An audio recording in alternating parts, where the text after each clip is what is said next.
Why won't this master key open your car? This is a violation." That was the first thing I heard at 7:12 a.m. on what should have been a peaceful morning. I stepped onto my porch, coffee still steaming in my hand, only to find HOA Karen hunched over the driver's side door of my truck, jamming a shiny brass master key into the lock like she was defusing a bomb. She spun toward me with theatrical outrage. "All vehicles in this neighborhood must allow HOA emergency access. Your refusal is highly suspicious," she declared.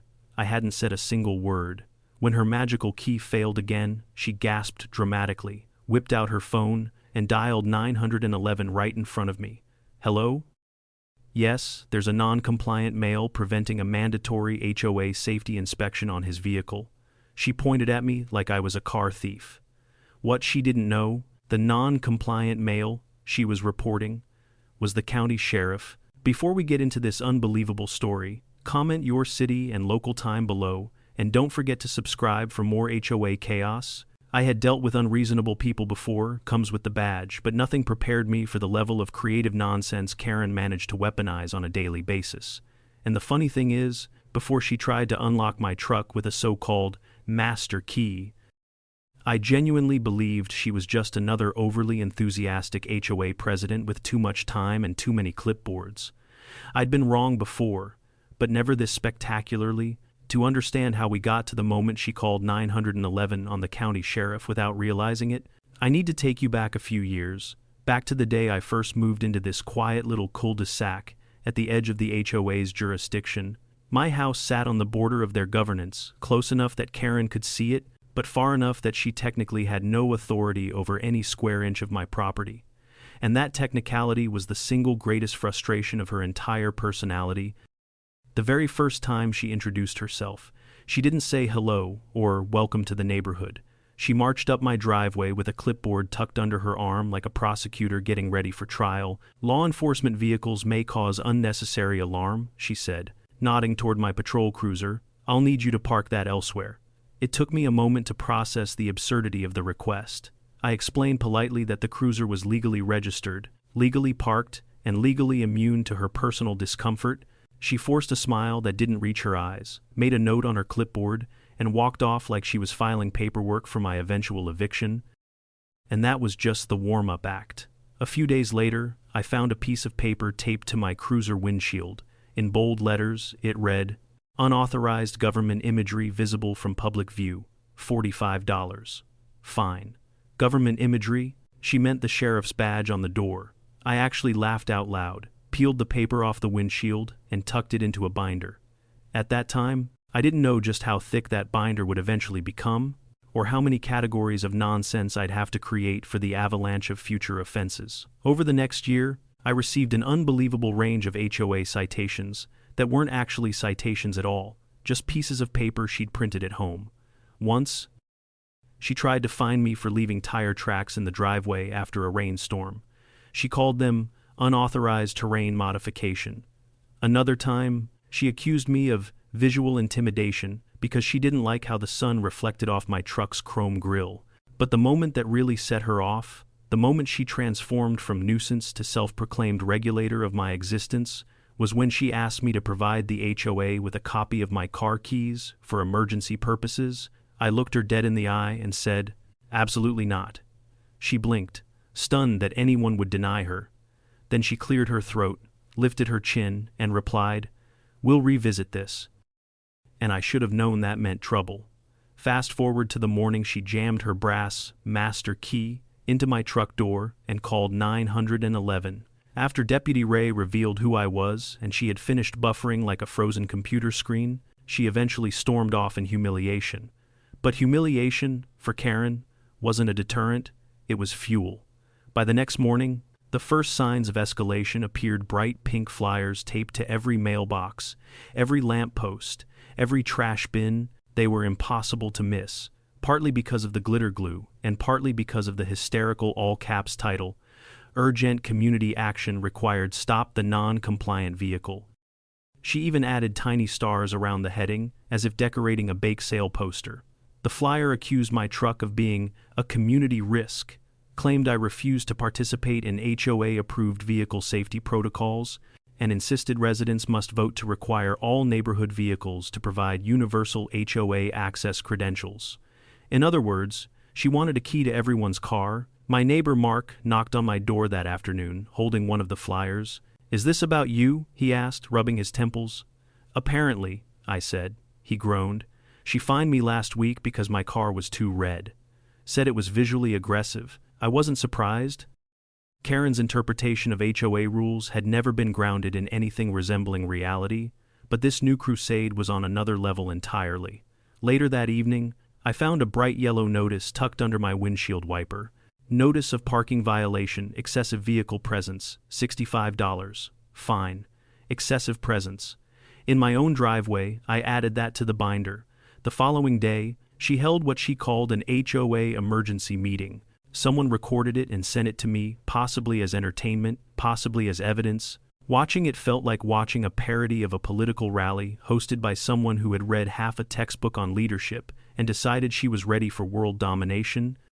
Her presentation included a pie chart showing my truck as the #1 cause of community instability, a blurry photo of my vehicle taken from a suspiciously low angle, a slide titled Potential Threat Indicators, which listed size, color, reflectiveness, authority symbolism, and owner non-compliance.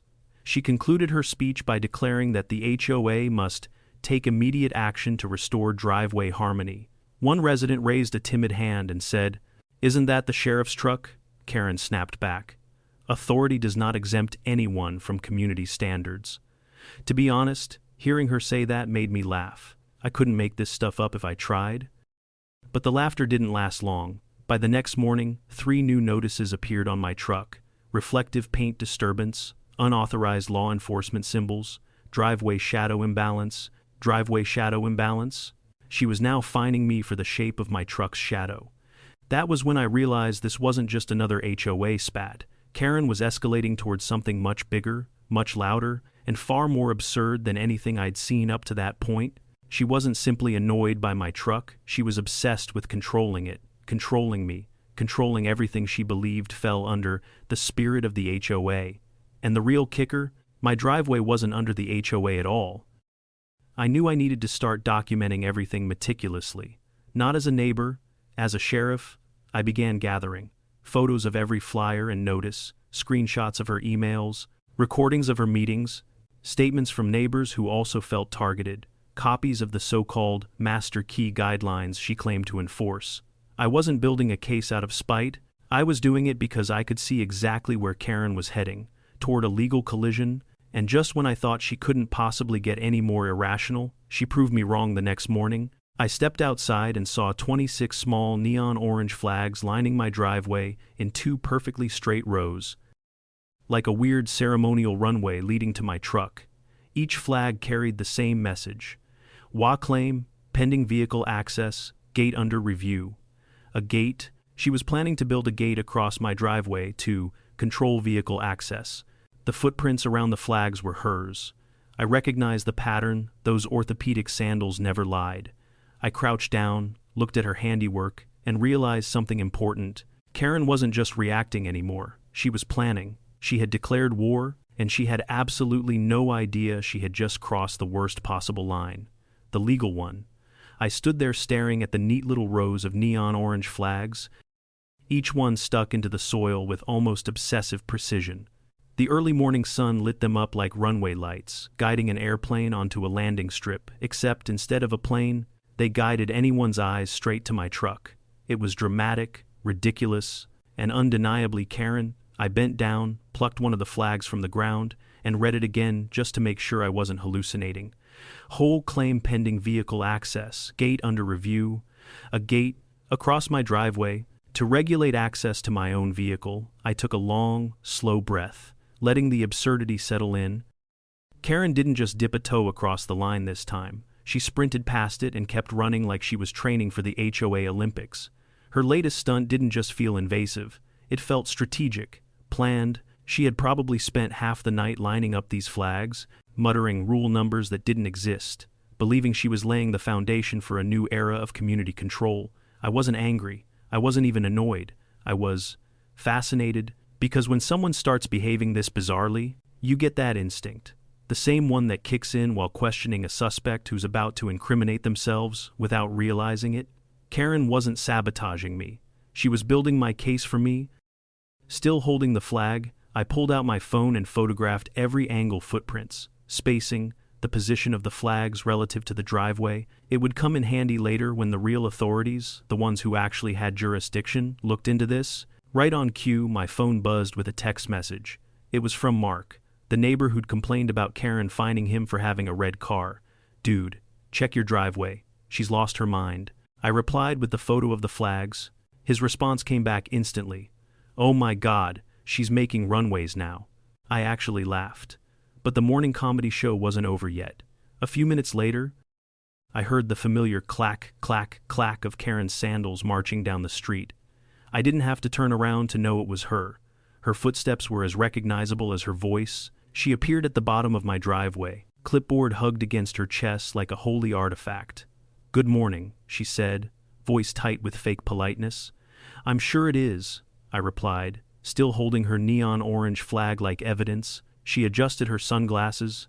"I see you've discovered the preliminary markers. The HOA has initiated a vehicle access evaluation for community safety. On my property lines," she said, waving a dismissive hand, "are fluid when it comes to safety concerns." I raised an eyebrow. "Fluid?" "Yes, and as acting HOA president, I have full authority to take precautionary measures when a resident refuses compliance." She nodded toward my truck. "And your vehicle's defiance is well documented." I almost choked on my own air. My truck's defiance. "It refused universal access," she said, as if that sentence made sense in the English language. I let the silence sit for a moment, mostly because I couldn't decide which part to address first. Eventually I gestured at the flags. "You put these here yourself?"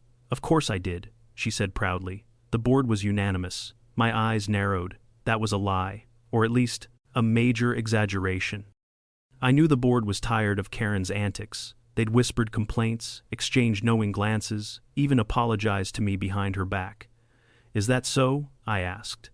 "Unanimous? Well," she shifted slightly. "Unanimous in spirit." "Ah, spirit." The best friend of anyone who didn't actually have votes. I took a step toward her, polite but firm. "Karen, this is private property. You're trespassing, and these flags, this gate you're planning, have no legal standing." Her chin snapped upward. "Not yet." That made me pause. "Not yet." Karen clutched her clipboard like a shield. "I'll be drafting an amendment for the next HOA meeting. The community will vote to place all vehicles within visual proximity of HOA land under shared authority. It's progressive. It's illegal," I countered. She brushed off the comment with a scoff. "Laws adapt, communities evolve." Then she added, almost giddily, "Besides, residents deserve protection from rogue vehicles." My truck was now a rogue vehicle. Marvelous. I took another photo of her standing proudly among the flags. Karen noticed and stiffened.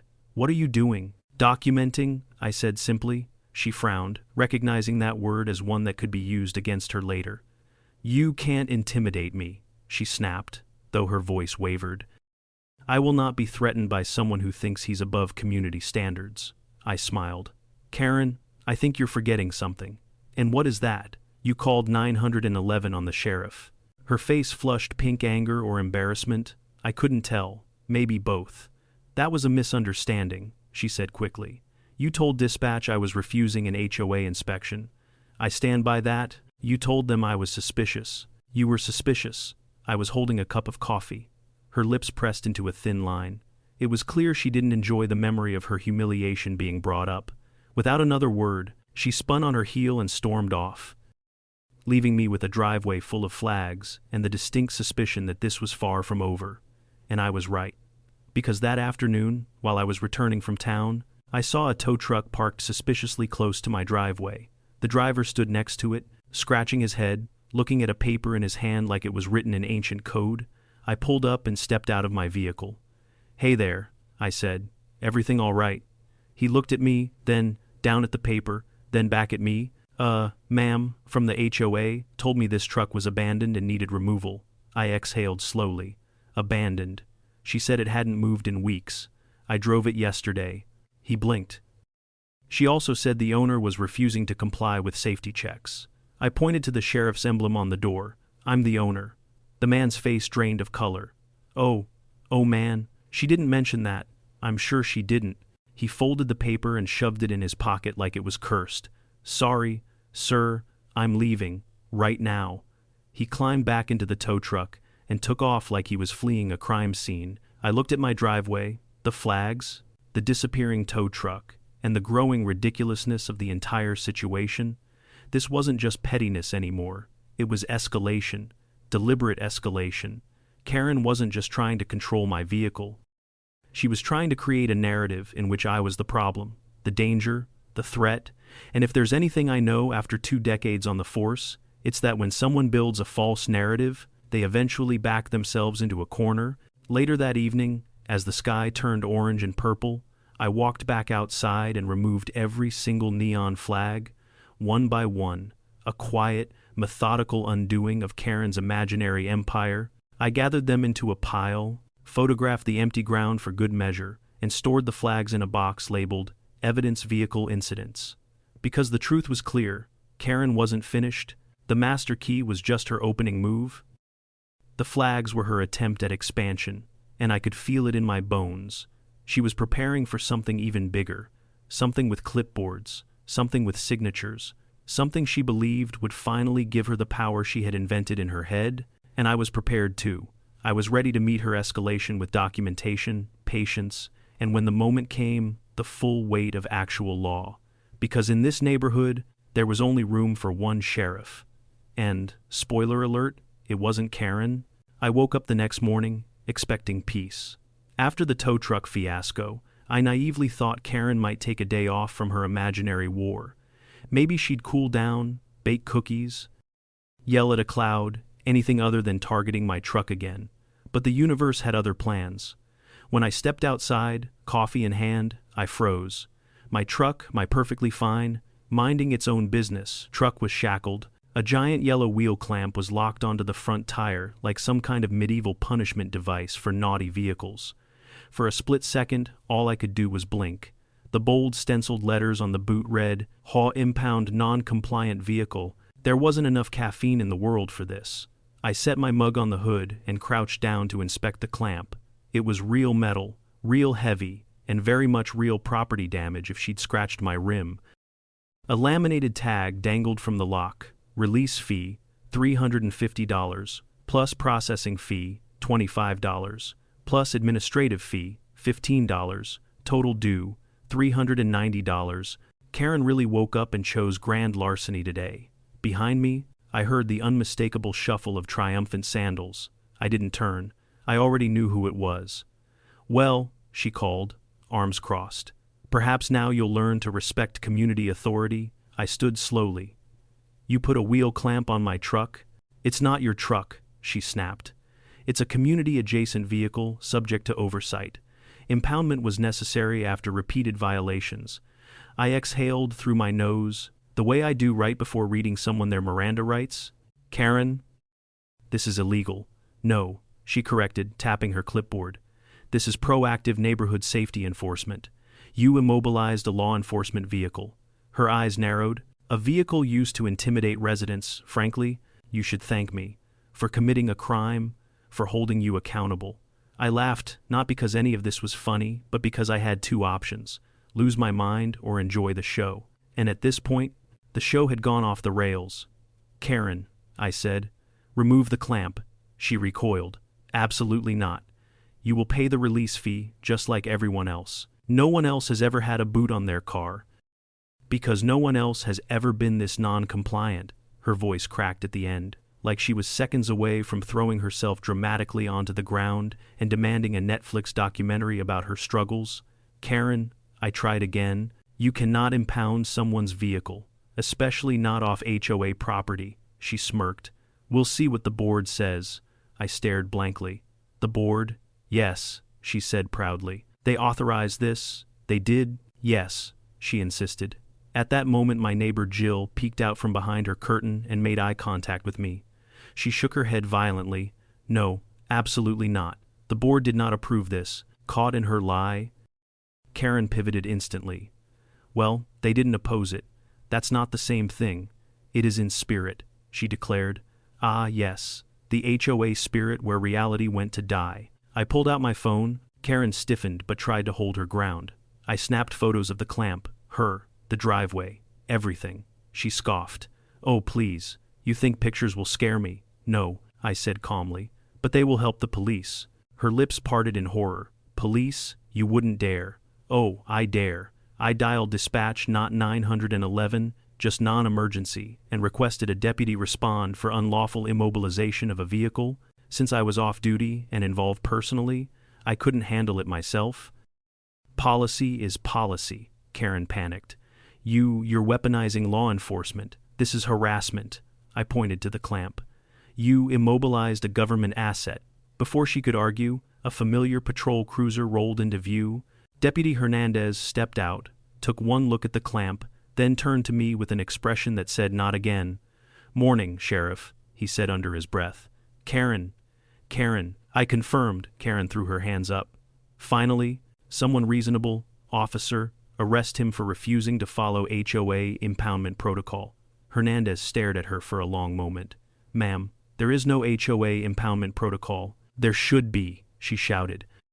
That's not how laws work, he replied. She jabbed her pen toward the clamp. This vehicle is out of compliance. I tried the master key. Stop, I said, raising a finger. Do not confess to more crimes. Hernandez sighed and pulled out his pad. Ma'am, did you place this device on the sheriff's truck? I issued a lawful community corrective action. Did you buy this online? Yes, she said proudly. It's heavy duty, and comes in different colors. Ma'am, he interrupted, you cannot immobilize property you don't own. This is tampering and potentially vehicle interference. She gasped. Vehicle interference, how dare you imply? He's not implying, I said. He's reading the law. This is oppression, she shrieked, of the HOA.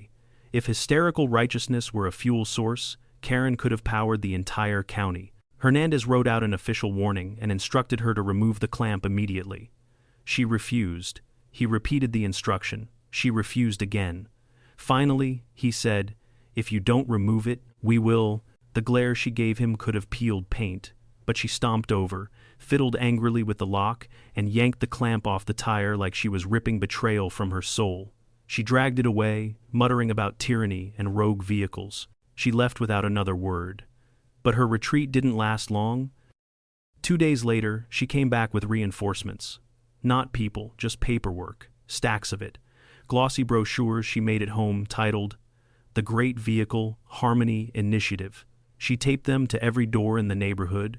Some bullet points included, mandatory HOA access keys for all cars, HOA-controlled parking rotation schedules, monthly driveway compliance inspections, fines for visually disruptive automobile silhouettes. I laughed so hard I had to sit down. But Karen wasn't laughing. She was doubling down. That week, I received 13 separate violations: parking too confidently, vehicle presence exceeding comfort threshold, potential intimidation due to height, license plate, numerically aggressive, unauthorized reflective surfaces, excessive durability, owner attitude non-compliant, truck windows too transparent, driving patterns unpredictable, tire grooves emotionally sharp, paint color too authoritative, shadow cast exceeds 4-5 feet, sheriff emblem improper for suburban setting. Each one was more absurd than the last. I documented everything. I made a second binder, then a third, and after seeing me gather evidence, Karen realized something. She wasn't intimidating me. So, she changed tactics.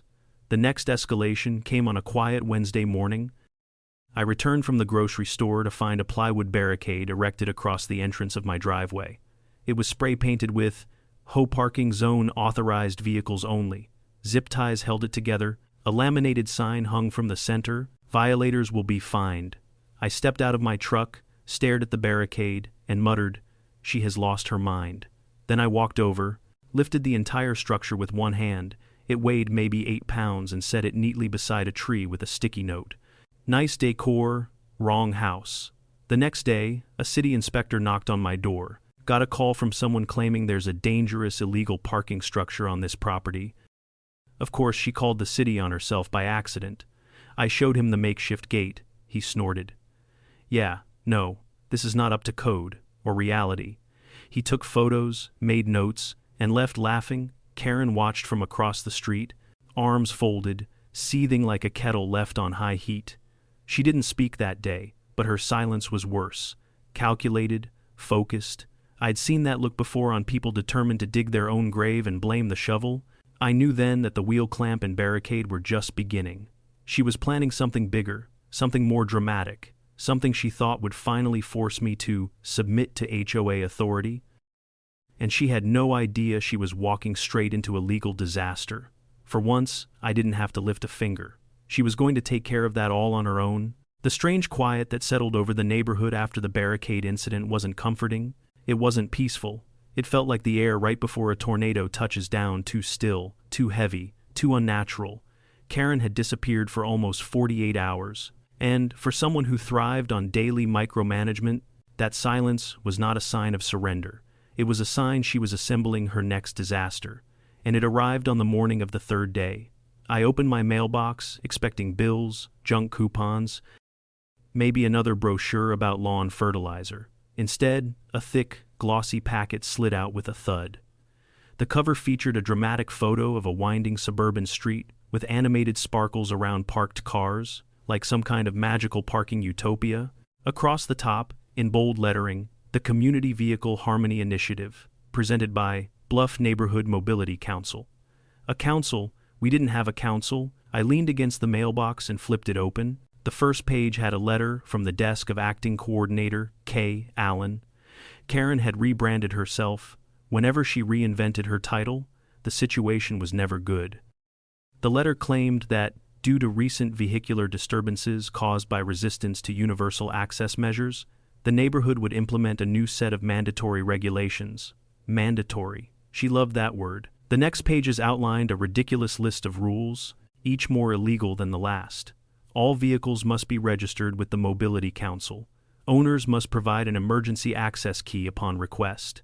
Driveways may be inspected without notice for compliance.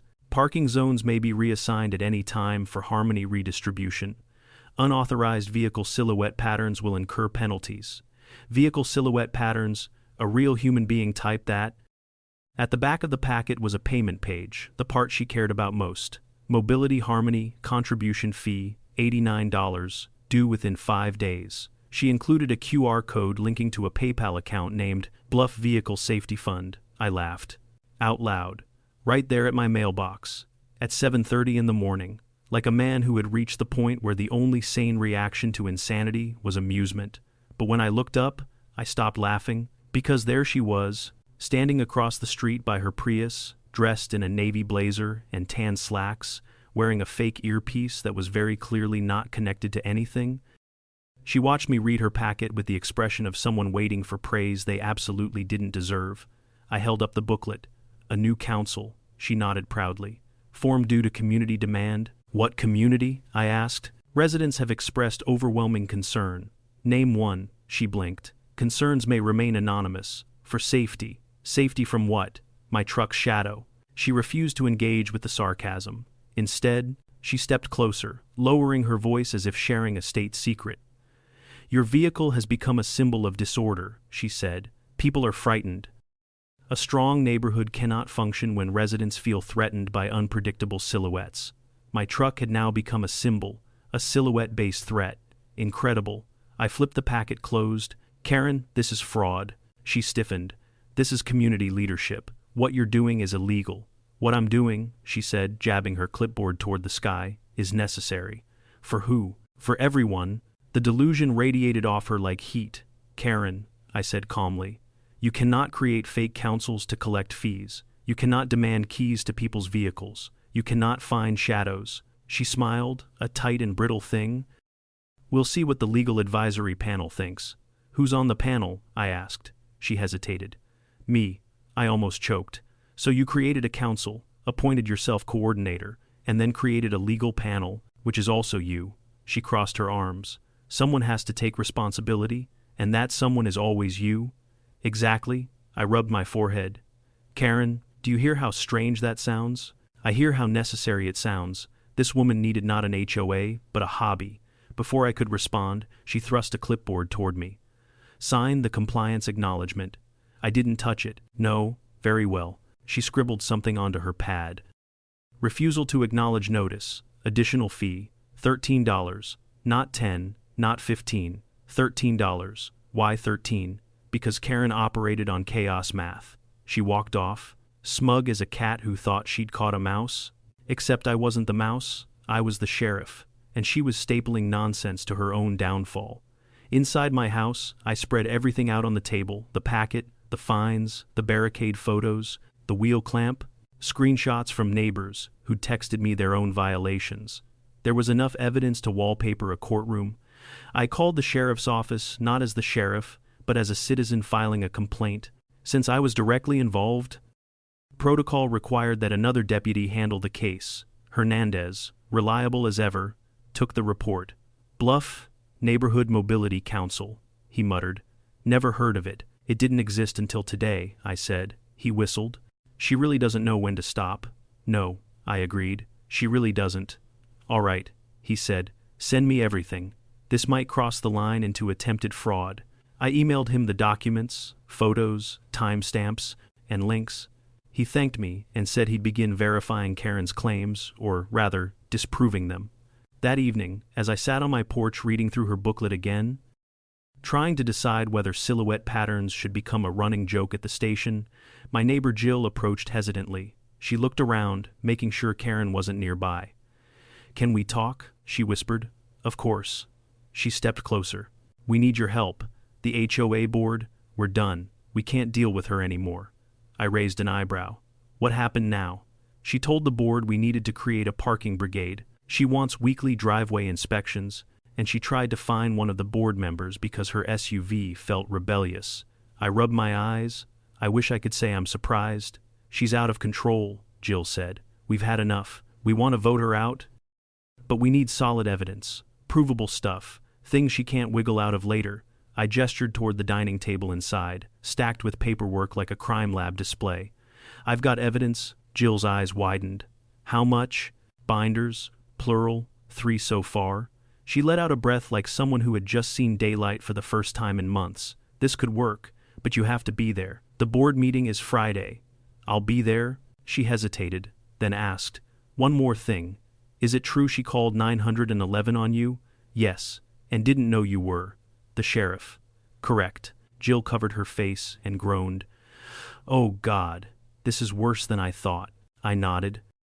Yes, it is." She left with a promise. The board would prepare the motion to remove Karen, but Karen wasn't going to sit quietly. Oh no, she had sensed resistance. She had smelled rebellion, and like any dictator whose regime was cracking, she ramped up her efforts. The next morning, another packet appeared, this one titled Emergency Vehicle Harmony Audit, Mandatory Participation Required. Inside was a form threatening a $150 non-participation fee. She also slipped a handwritten note under my doormat. "Your resistance strengthens my resolve." Who writes villain monologues to their neighbors? Later that afternoon, a group of bewildered residents approached me. "She fined me for washing my car too loudly," one said. "She fined me because my headlights were too assertive." Another added, "She fined me for insufficient wheel humility," said a third. Wheel humility. That was a new one. It hit me then that Karen wasn't just spiraling, she was dragging the whole neighborhood into her vortex.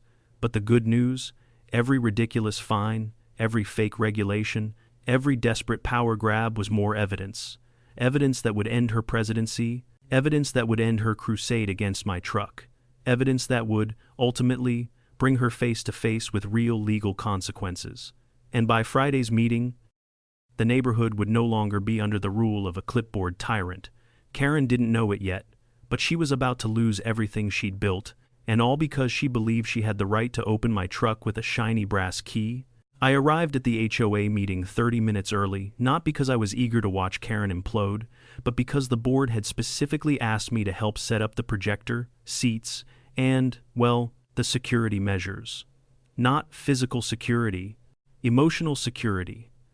They knew Karen well enough to expect some kind of theatrical meltdown, and the last thing anyone wanted was her climbing onto a table again and shouting about vehicular insurrection. The community center was already humming with quiet tension.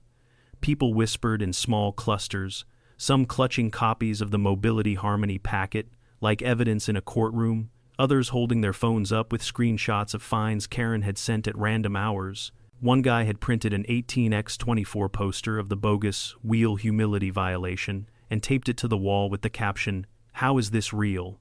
Even I had to stop and admire it. Jill approached me nervously, clipboard in hand, hair pulled back in the tight, stressed-out bun of someone who had hit her HOA limit. "She doesn't know what we're planning," she whispered. "She'll know in about 20 minutes, I replied. Jill nodded sharply. "Good. The board is united. That hasn't happened in 10 years. That's what happens when tyranny arrives in orthopedic sandals." She choked back a laugh. "Stay close when we begin. She's going to make this difficult." Oh, I knew. Karen didn't breathe without making something difficult. The residents filed in, some taking seats, others leaning against the walls like spectators at a boxing match. The room smelled faintly of coffee, anxiety, and mild resentment, all standard HOA aromas. Everyone was waiting for the show, and right on cue, the door slammed open. Karen swept in like a royal entering a coronation ceremony, navy blazer, fake earpiece, clipboard resting on her forearm like a sacred artifact, and a stack of her Mobility Council packets tucked under the other arm. The room groaned collectively. "There will be order," she announced. "It hasn't started," someone muttered. She ignored them. Instead, she marched to the front and planted herself beside the podium, glaring at the board as though daring them to challenge her. Jill stepped forward. "Thank you all for coming," Jill began. "Tonight's meeting will address—" "I'll be handling tonight's meeting," Karen interrupted, "given the heightened threat level to neighborhood vehicular harmony." "No," Jill said sharply. You could feel the room freeze. Karen blinked, taken aback. She wasn't used to that word. "No," she repeated. "That's correct," Jill said firmly. "The board will handle this meeting. You will sit down." Karen's jaw dropped so far it almost unhinged. "Sit down." "Yes," Jill said, "in the audience. Like everyone else." Karen's eyes snapped toward me, searching for backup, but I simply folded my arms and leaned against the wall. I wasn't here to save her. I was here to observe, document, and allow her to destroy her own argument. "I am the HOA president," Karen hissed. "For now," someone in the back whispered. Karen spun around. "Who said that?" No one answered. Jill cleared her throat. "Please take your seat." Karen didn't move, not at first, but her power was slipping. She could feel it. Finally, she huffed, the sound of a deflating balloon, and stomped into a metal chair in the front row. The meeting began. Jill introduced the agenda, thanked everyone for coming, and then moved on to the item everyone was waiting for. "Today," she said, "the board will address the concerning actions taken by our HOA president, including unauthorized fines, fraudulent documents, attempts to collect money under a non-existent organization, and repeated harassment of multiple residents." Murmurs rippled across the room. Karen shot to her feet. "Lees, all of it. I did what I had to do to protect the community from vehicular anarchy." "Sit," Jill said. Shockingly, Karen sat. Jill gestured toward me. That was my cue. I stepped to the front of the room with a simple folder, nothing flashy. I didn't need theatrics. I had evidence. "Good evening," I began, speaking calmly. "Most of you know me as your neighbor. Some of you recently learned I'm also the county sheriff. I've lived here for 3 years, and until recently, I never imagined needing to speak at an HOA meeting. But here we are." The room chuckled uneasily. "I want to walk you through the sequence of events that led the board to call this meeting." I laid the folder on the table and opened it, revealing printed photos and documents. First, the incident where Karen attempted to open my truck using a so-called master key. I held up a photo of her, caught in the act, brass key in hand. She then called 911 to report me as a suspicious individual, refusing an HOA inspection. Gasps filled the room. "She did not know," I continued, "that she was calling the sheriff." A collective murmur swept across the audience. Even though many already knew the story, hearing it said aloud added weight. I flipped to the next page. Next, Karen issued unauthorized fines, dozens of them, many of which targeted other residents. I gestured toward the posters and papers people brought in. Charges for aggressive headlights, non-compliant wheel angles, emotional lawn imbalance caused by vehicle placement. These are not real violations. They do not exist in the bylaws. Heads nodded, people whispered angrily. Then there was the wheel clamp she placed on my truck. I placed a photo of the boot on the projector. Karen made a strangled noise but didn't interrupt. Not yet. She also called a tow truck and attempted to have my vehicle removed by claiming it was abandoned. It wasn't. I continued laying out each incident. The plywood barricade, the neon flags marking a non-existent HOA claim, the fraudulent Mobility Harmony Council, the payment demands, the QR code linking to her personal PayPal. She attempted to collect money through an unregistered organization, which constitutes attempted fraud. Karen finally erupted. I was acting in the interest of the community. Karen, I said gently, you immobilized a sheriff's truck with a clamp you bought online. That clamp was high quality, she shrieked. A man in the back burst out laughing. Jill held up her hand. Order, please. But the room wasn't laughing anymore. They were angry at being manipulated, fined, and dragged into chaos by someone who believed she owned their driveways. I finished my explanation, closing the folder. The evidence has been submitted to the county, and the investigation is ongoing. However, the HOA board can take action tonight regarding her status. A board member stood and said, "We move to vote on the immediate removal of Karen Allen as HOA president." The room erupted in clapping. Karen jumped to her feet, eyes wild. "No, you can't do this. I am the only one holding this community together. Without me, you'll descend into parking mayhem." Jill didn't flinch. All those in favor. Hands shot up across the room, dozens of them. A tidal wave of fed-up residents. It was beautiful. All opposed? Jill asked. Karen shot her hand up. Alone, trembling with fury, Jill nodded. Motion carries. Karen Allen is removed as HOA president effective immediately. The collective exhale from the crowd felt like the first breeze after a long drought. Karen stood in stunned silence, like someone had unplugged her brain. Then she grabbed her clipboard, pointed at me, and shouted, "This isn't over. You can't escape Harmony. I will return stronger than ever." And with that, she stormed out of the building, slamming the door so hard the frame shook. The room sat in stunned silence for a moment. Then, applause filled the air. People clapped, cheered, laughed. Some even hugged. I just stood there, watching the door she'd stormed out of, knowing something the rest didn't. She wasn't done. Karen didn't retreat. Karen regrouped. And I had a sinking feeling her next move would make everything she'd done so far look tame. The evening after Karen's removal was the most peaceful the neighborhood had felt in months. People lingered outside their homes, chatting on sidewalks, watering plants, walking dogs without glancing over their shoulders for a charging pink blazer. Someone even joked that they could finally wash their car without violating vehicular emotional etiquette. Spirits were high. Relief was real. But peace, in my experience, is not the end of a story. It's the eye of a storm. Karen didn't show up the next day, nor the day after.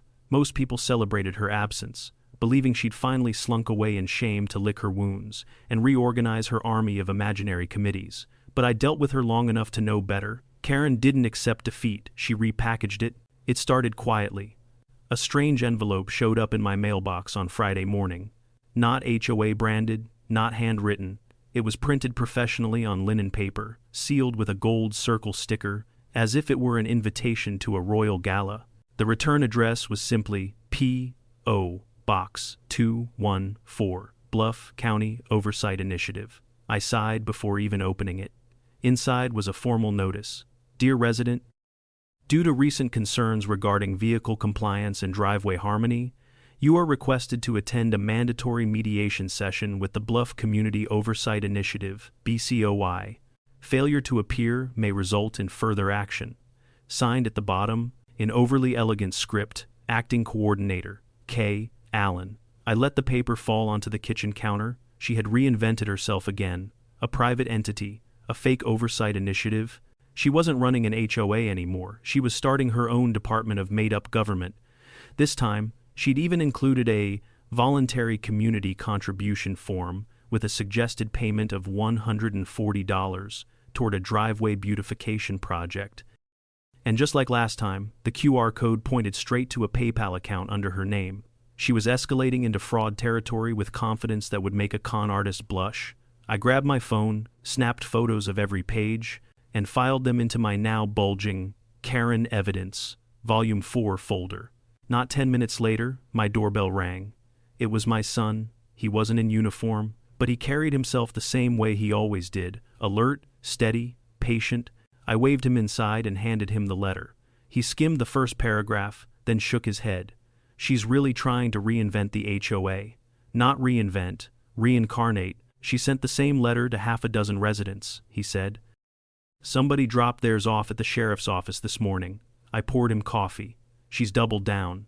She's not just doubling down, he replied. She's entering criminal territory. This isn't just harassment now, this is impersonation of authority and attempted collection of fraudulent fees. Can we charge her?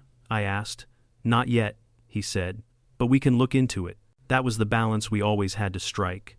Professional distance, procedural caution. He handled things by the book, and I respected that. He set the letter down. Dad, she's unraveling. Be careful. I'm always careful, I said. He gave me a look. Okay, I'm usually careful. We shared a laugh, but concern hung in the air like humidity before a thunderstorm. The next strange event came that night. My motion sensor flicked on at 11:47 p.m. I checked the camera feed, expecting a raccoon. It wasn't. It was Karen. She wore a reflective vest, cargo pants, gloves, and carried what looked suspiciously like a tape measure, a clipboard, and a stud finder. She paced back and forth along the perimeter of my driveway like a surveyor on a very personal mission. At one point, she knelt and measured the angle of my truck's front tire. She scribbled furiously. Then she measured its distance from the lawn. Scribble, scribble. Then she held the stud finder against the fender like she expected it to reveal state secrets. I stepped outside onto the porch, arms crossed. Evening, Karen, I called. She gasped and dropped her tape measure. I was conducting an assessment, she stammered. At midnight. Timing is irrelevant when harmony is at stake. Karen, get off my property. I have authority under the Oversight Initiative. No, you have a vest you bought on Amazon. She bristled. A uniform, she corrected. A vest, a uniform, a vest, Karen. She stomped her foot like a toddler denied a cookie. You're obstructing justice. No, I said, stepping forward. I'm obstructing trespassing. I pointed at the camera. You're being recorded. She froze. That was her weakness. Not authority, not resistance documentation. She hated when her actions were captured by anything other than her imagination. She backed away slowly, muttering, "This will not stop harmony. This will not stop the initiative." Then she disappeared into the darkness of the cul-de-sac, reflective vest sparkling like a deranged firefly. The next morning, half the neighborhood found envelopes identical to mine. Some asked if I knew anything. Others asked if she could really find them again. No, I told them. She has zero authority, but she threatened legal action, one neighbor whispered. She threatens shadows, I replied. You'll be fine. Still, not everyone was reassured. Karen had spent years conditioning them to fear her clipboard. Undoing that takes time. By noon, I had collected 11 more letters from neighbors who didn't trust themselves not to burn them out of frustration. I forwarded everything to Deputy Hernandez. He called 20 minutes later. Yeah, I think we have enough for charges, he said. This initiative isn't registered with the state, not even close. She's fabricating documents and presenting them as legal authority. Do what you need to do, I replied. He hesitated. One problem, which is, she's probably expecting retaliation. She might have a meltdown before we can serve the papers. He was right. And the meltdown came that same afternoon. I was working in my garage when I heard shouting from the street. I walked out and saw Karen standing beside her Prius, waving a giant rolled-up poster like a battle flag. The community is at risk, she screamed. The sheriff's vehicle is a threat to harmony. People peeked out of curtains, some gathered, everyone looked tired. Then she unrolled the poster. It was a blown-up satellite image of the neighborhood, with my truck circled dramatically in red marker, surrounded by arrows and labels like Unknown Vehicle Energy Zone, Potential Disruption Field, Driveway Dominance Risk. A kid down the street whispered, "Is he a superhero?" Karen spun on him. "No, he is a menace." At that moment, 2 sheriff's cruisers pulled into the street. Karen paled. Deputy Hernandez stepped out and approached calmly, professionally. "Karen Allen," he said, "we need to speak with you." She puffed up her chest. "Ah, finally, justice arrives." "Yes," he said, "it does." He handed her a packet of papers. She skimmed the first lines, then she screamed. It wasn't a normal scream. It was the sound of a woman whose imaginary empire had just collapsed under real-world law. "You can't do this," she shrieked. "I am the initiative." "No," Hernandez said. "You are being charged with harassment, falsifying documents, and attempting to operate an unlicensed entity. My initiative is legal. It doesn't exist. It exists spiritually.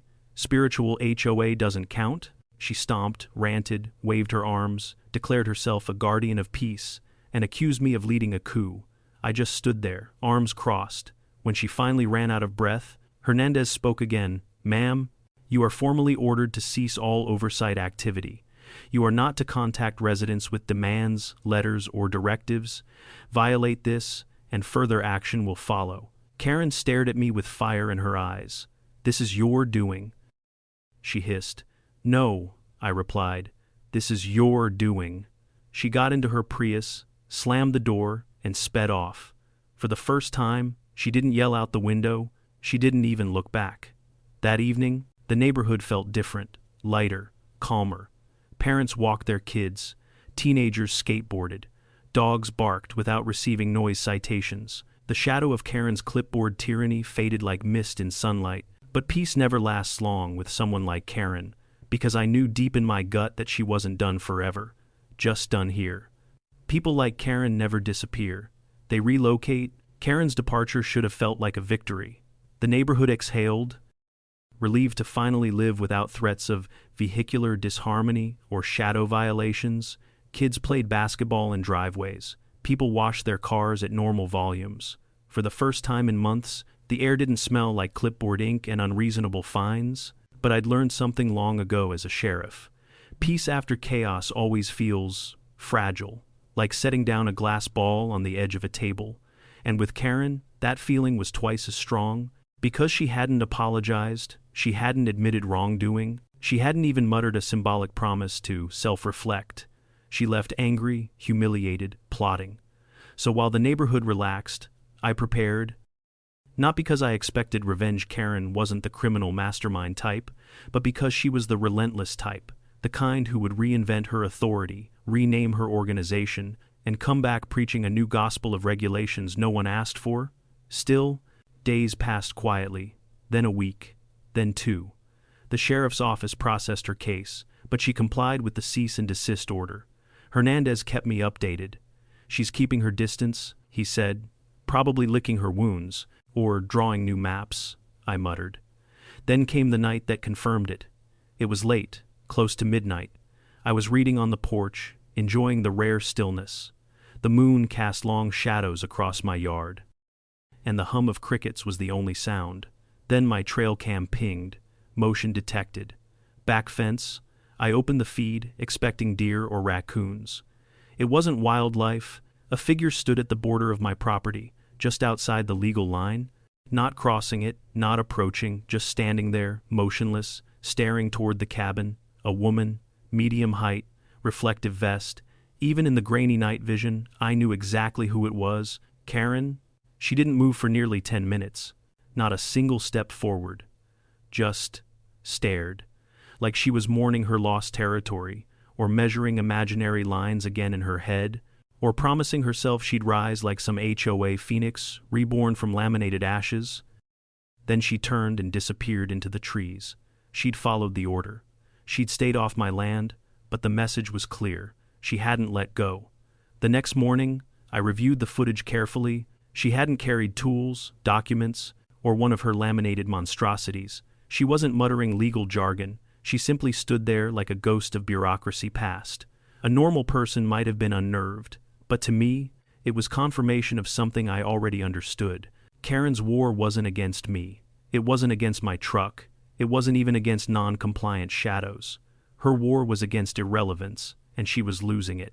2 weeks later, the final chapter arrived in a form I least expected. A package, delivered by courier, no return address, addressed to Sheriff's Dad, Cabin 12. Karen's sense of humor was as sharp as a marshmallow. I opened it carefully, half expecting glitter or homemade bylaws. Instead, pink tissue paper filled the box. Underneath it, A smaller silver box sat like a gift from a passive-aggressive fairy. Inside was a glitter bomb, a diffused one. She disabled the trigger, just glitter sitting harmlessly at the bottom, like a symbolic threat. There was a note taped to the lid. "This is what restraint looks like. You're lucky I'm taking the high road." I stared at it for a long moment. She wasn't threatening me, she was performing. One final act of petty rebellion to remind me she wasn't gone, just relocating. My son stopped by that evening. When I showed him the package, he shook his head. "She mailed you a disabled glitter bomb as a peace offering/threat. Symbolic artistry," I said. "Peak HOA creativity." He chuckled. "She's not coming back, Dad. At least not here." "I know," I said. "But she's not done," he sighed. "No, people like her never are." He wasn't wrong. Spring arrived, thawing the lake and softening the soil. The cabin felt alive again. I planted tomatoes and peppers, touched up the paint on the porch swing, and replaced the lights lining the path. Even the wildlife seemed calmer, less frantic, without Karen screaming about aggressive squirrels. The neighborhood returned to something like normal. Leonard, the new HOA president, sent me a handwritten letter thanking me for my patience during the Great Vehicle Crisis. His term, not mine, and included a jar of homemade jam. Peace felt possible again, and I was starting to believe, maybe foolishly, that the story had finally reached its end. That's when Tanya, who worked part-time at the county records office, stopped by with a folder in her hand and concern on her face. "You need to see this," she said. Inside the folder were documents, registered paperwork for a new HOA being established roughly 30 miles south in a brand new development. Incomplete, sloppy, missing signatures, but one section was filled out clearly. Proposed HOA president, Karen Allen. I closed the folder slowly. "She's starting over," Tanya said. "New neighborhood, new people to control. They don't know her history." I nodded. "They will. Are you going to warn them?" "No," I said quietly. "Some lessons can't be taught, only experienced." Tanya exhaled. "Well, at least she's not here anymore." "Exactly." And that was enough for me. Months passed. My son was promoted to chief deputy.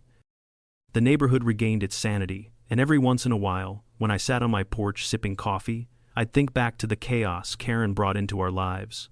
But it didn't make me angry anymore. It made me grateful, because you can't appreciate peace without surviving a few storms, even storms wearing pastel cardigans and wielding unauthorized master keys. One morning, a new couple walked down the trail with their dog. They paused at the fork where Karen once built her plywood barricade. They looked around, confused for a moment, then continued toward the lake. I waved, they waved back, and I realized something. Community doesn't require control. It doesn't require authority. It doesn't require fines, citations, or laminated threats. Sometimes all it takes is a wave, a path, a shared space, and the absence of someone screaming about vehicular silhouettes. Karen was gone. The cabin was mine again. The neighborhood was free, and somewhere, 30 miles south, a new HOA board was unknowingly about to learn that no matter where she goes, Karen will always bring her clipboard. If this whole saga taught me anything, it's that real authority doesn't come from titles, clipboards, or made-up regulations.